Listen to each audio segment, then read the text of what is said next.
welcome to my Flosstube channel. I am the Stitchy Cat Lady 26. If you're new here, welcome. If you've been here before, welcome back. I must be doing something right.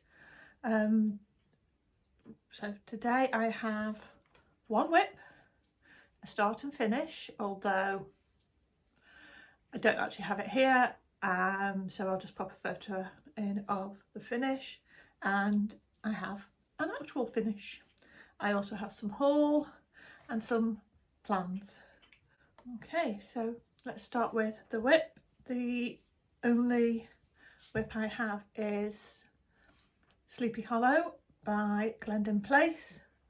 I'll pop a little picture in of where it started, but about 1500 stitches later, this is where we are. Now the good news is all the metallics have arrived. I have all the beads. Even the 105C cord is now here. So I can just get on with that. Everything's here. That's such a good feeling. As standard, my fabrics are 28 count even weave. This is hand dyed by Poole stitches, and the colourway is Hocus Pocus, and that's actually pretty accurate. The start and finish was a little gift for a lady who works on reception at the RSPCA where I volunteer, and she was leaving to spend time with her grandchildren and stuff like that. So this is the little piece I did. I turned it into a fridge magnet. I stitched it with the DMC threads, not the Madeira, and on opalescent 28 count opalescent even weave. This little booklet, lots in it. It was free with issue 112 of the World of Cross Stitching, and I was gifted it a few weeks ago at my craft club. Now for the biggie, I have another finish. If doing Flosstubes does nothing else for me, it seems to help me get finishes. So this is my finish. So this is Down by the Sea by Angela Poole. I should have checked, but I didn't. I got it via Relay, so it's either from the World of Cross Stitch or Cross Stitcher. I think it was World of Cross Stitch, but I will check and put it below. There should be stitch clouds, but why would I do that when there's clouds in the fabric? So this is a gift for my sister-in-law and brother-in-law. They are actually coming to visit us on Friday. I was going to get it to the framers tomorrow, but they're coming to visit us Friday or Saturday before they fly out to Spain. So we're going to give it to them then and take it back off them and take it to the framers. So this is the main reason I didn't film yesterday. I was so close to a finish. I literally had the flags and pennants here to do. So less than 100 stitches, 55 back stitches. No point waiting. So that's all my actual stitching to show you.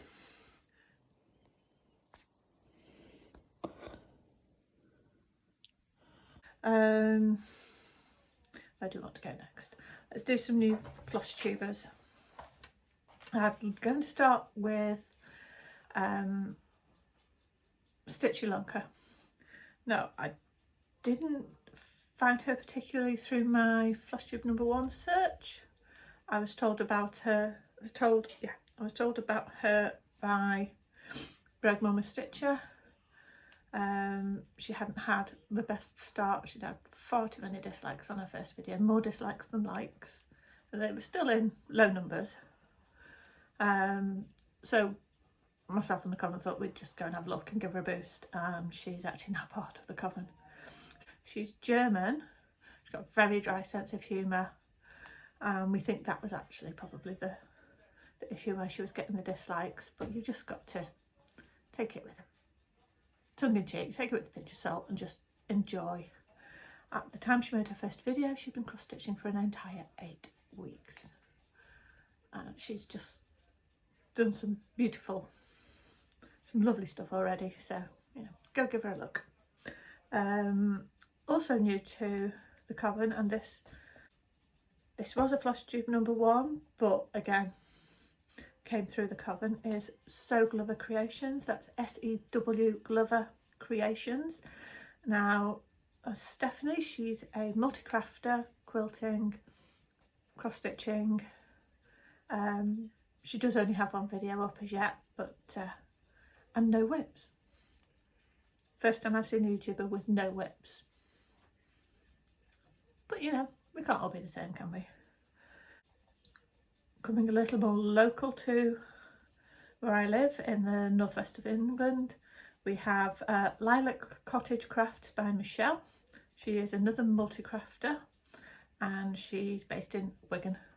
She has done YouTube before, but this was the first Flosstube and the first time that she was actually on video herself. So yeah, she was enjoyable, she's well worth a watch. And finally is the Hygge Stitcher, Samantha. She's based in Canada, Winnipeg, and she's got the most beautiful smile, and she's done so many memorabilias and plans to do many more. She's also doing Hook and Hollow. She's up to 5 videos now. I was just having a browse on YouTube yesterday and spotted her video number 5 and just had to watch it straight away. Forget what was the sort of thing I was actually looking for, I just had to watch it straight away. I really enjoy her videos. So they're my Flosstubes that I've watched this week. To be fair, Sew Glover Creations is taking a leaf out of the Goody Stitchers book and referring to her videos as Crafter's Log, which I think is just nerdy enough to appeal. Last week I joined a new craft club. It's run out of my friend's shop in Chester, and it's very small at the moment. There are only about 6 or 7 of us there, mostly knitters, a crocheter and me. But it was really good. The room we work in is beautiful. It's got this amazing ceiling. I'll try and put a photo in. It's just stunning. It's actually in the Rose in Chester, so a very old part of the city. Now that leads me nicely on to haul, because my haul is in this bag, which depicts the shop. So this is the row level shop. This craft club could get quite expensive for me because I can't leave that shop without buying stuff. As you can see, the bag was just to bring home the stuff that I bought. So let's get started.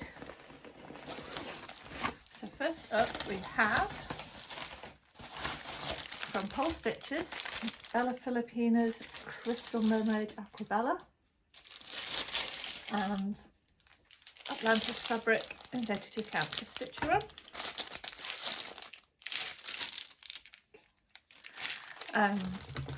Sorry, husband being an interruption.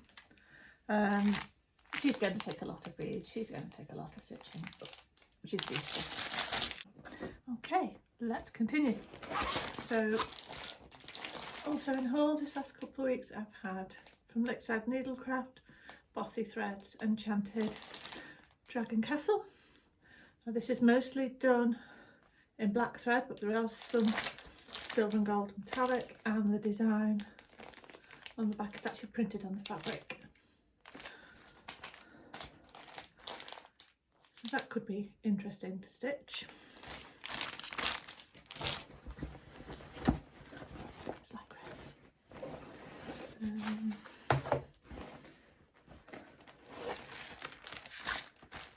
Also from Lakeside I've got the cord for Sleepy Hollow, worth waiting for.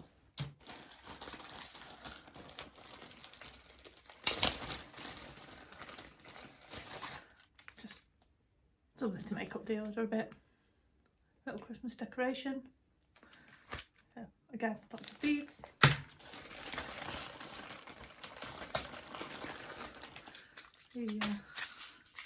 The last beads I needed for Bella Filipina, for Bellatrix.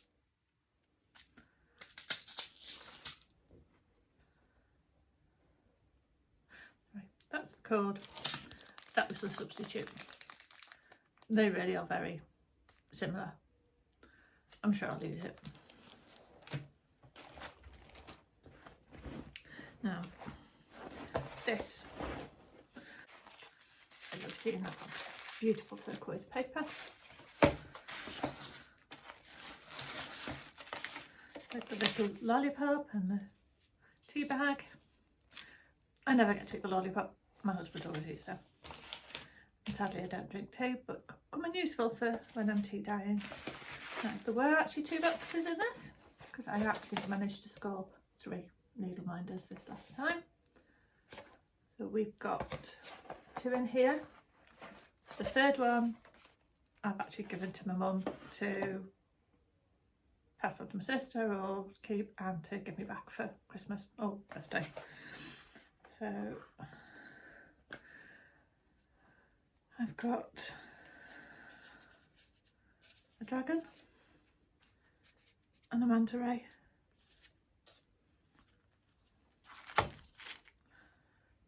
So, beautiful dragon. If you didn't know, I really like dragons. And manta ray in the same colour scheme. There's a reason for that. Until last week, my husband worked for foxholes, and for a long time he owned mantas and was part of the manta club. So yeah, I'll be using it. It's not for him, but you know, it's a reminder of him. And you get the little backs of magnets just at the side. So I love the Agnes dragons, and yeah, they're a lot of money, and 3 is pushing it, but I actually missed the last couple of collections. This time I set a reminder.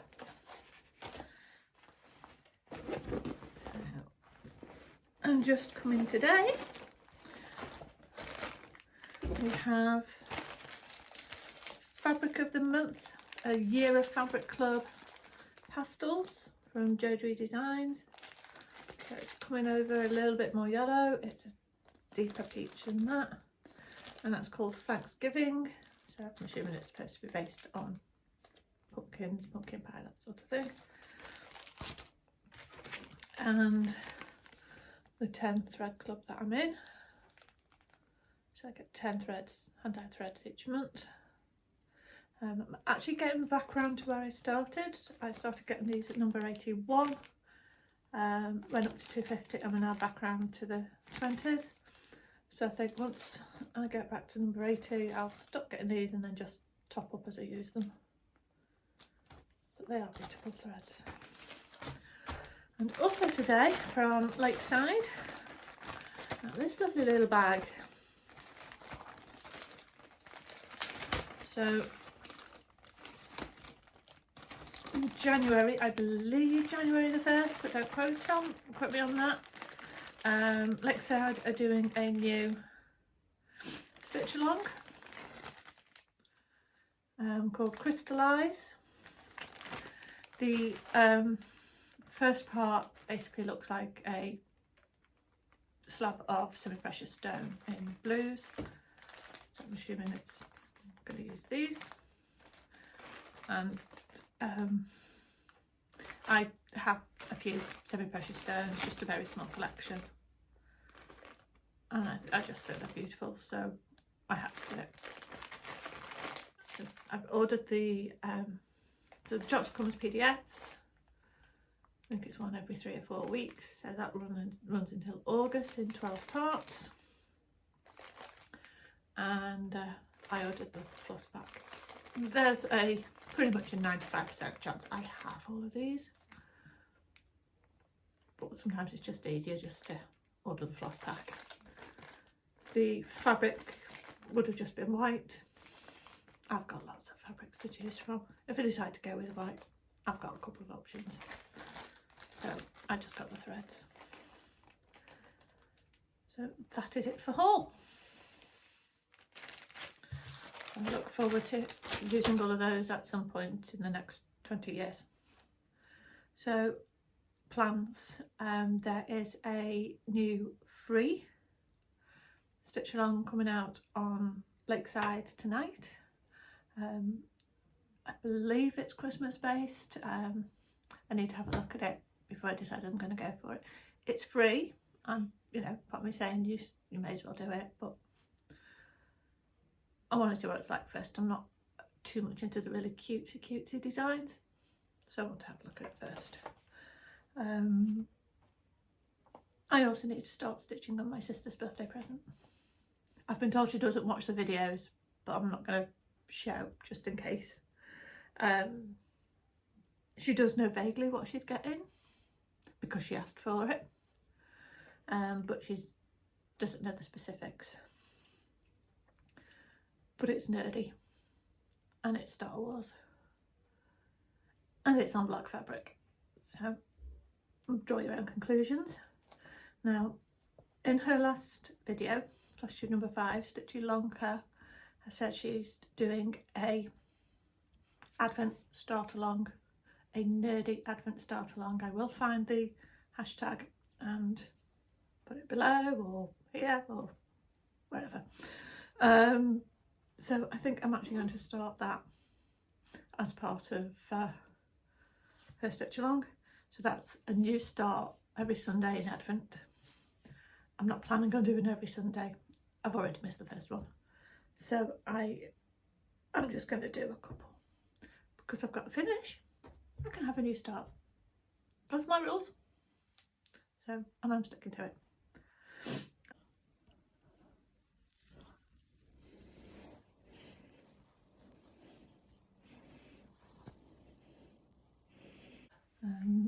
I had a couple of requests after my last video to explain a bit more about squash stitches. So I'm actually going to do that as a separate video and tack that onto the end, because I'm going to need to do that top down, I think. So I think that is everything. Short one today, single page notes, one whip, 2 finishes. So if anybody has any questions, comments, please pop them down below. If you have anybody doing Flosstubes that you think I should watch, pop it down below. I'll happily go and give them a look. And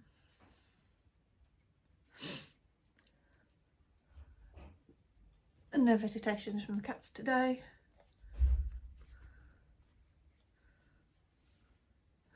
I'll pop a couple of photos in just to keep you all you cat people happy. And I think that's it from me. So I will sign off now. Look out for the squash stitches video after this, and I shall see you next time. Stay safe, stay stitching or crafting or whatever it is that brings you joy. Keep doing that. I'll see you next time. Bye.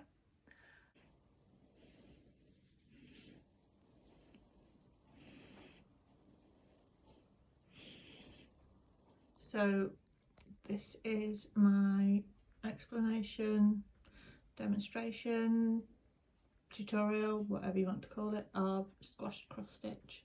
So here we have just a normal cross stitch, done 1 over 1, 2 over 2, depending on your material or your taste or whichever chart you're doing. Now, to get a squashed cross stitch, it really is, it does what it says on the tin. You squash it, you can squash it vertically or horizontally, so you end up with something like that. So you can get 2 stitches in the same space, They can be different colours. You can do just one. Just depends on the chart. So here we have the Spitfire, and if you look here, all along the edge of the wing are squash stitches. The red, so it's over 2 horizontally and just over 1 vertically. And the lettering, you can see it combined with another colour to fill the square.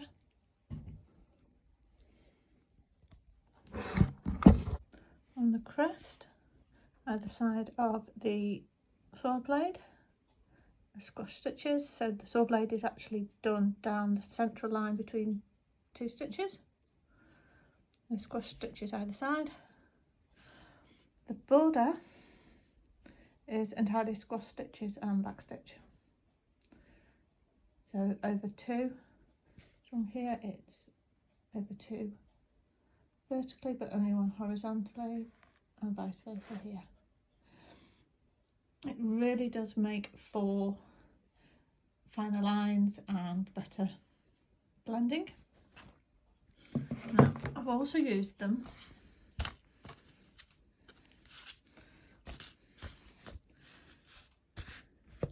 in beach huts.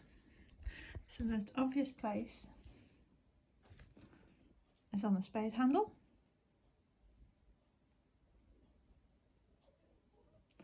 So you've got the blue at the top of the stitch and the yellow at the bottom.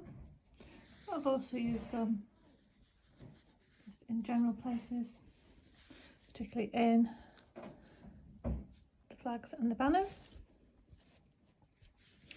So you can see it here, used a squash stitch there. On the chart it was actually a 1/4 stitch or 3/4, depending on,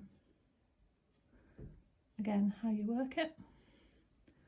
There's another one here and one here. It just gives a smoother line without the jagged points. Now you can use it as a shaping stitch. So special shaping stitch we've seen around for years. But if you put squash stitches in the middle, it just gives it a less deep line depending on the angle. So you could have done it as 1/4 stitches, so 1/4, 1/4, 1/4, 1/4. But the squash stitches just give better coverage. So I have actually started using these where they're not necessarily called for, but just to give a better line and better coverage. So that's really all there is to squashed cross stitches. So if anybody has any questions, just give me a shout. Okay, thanks.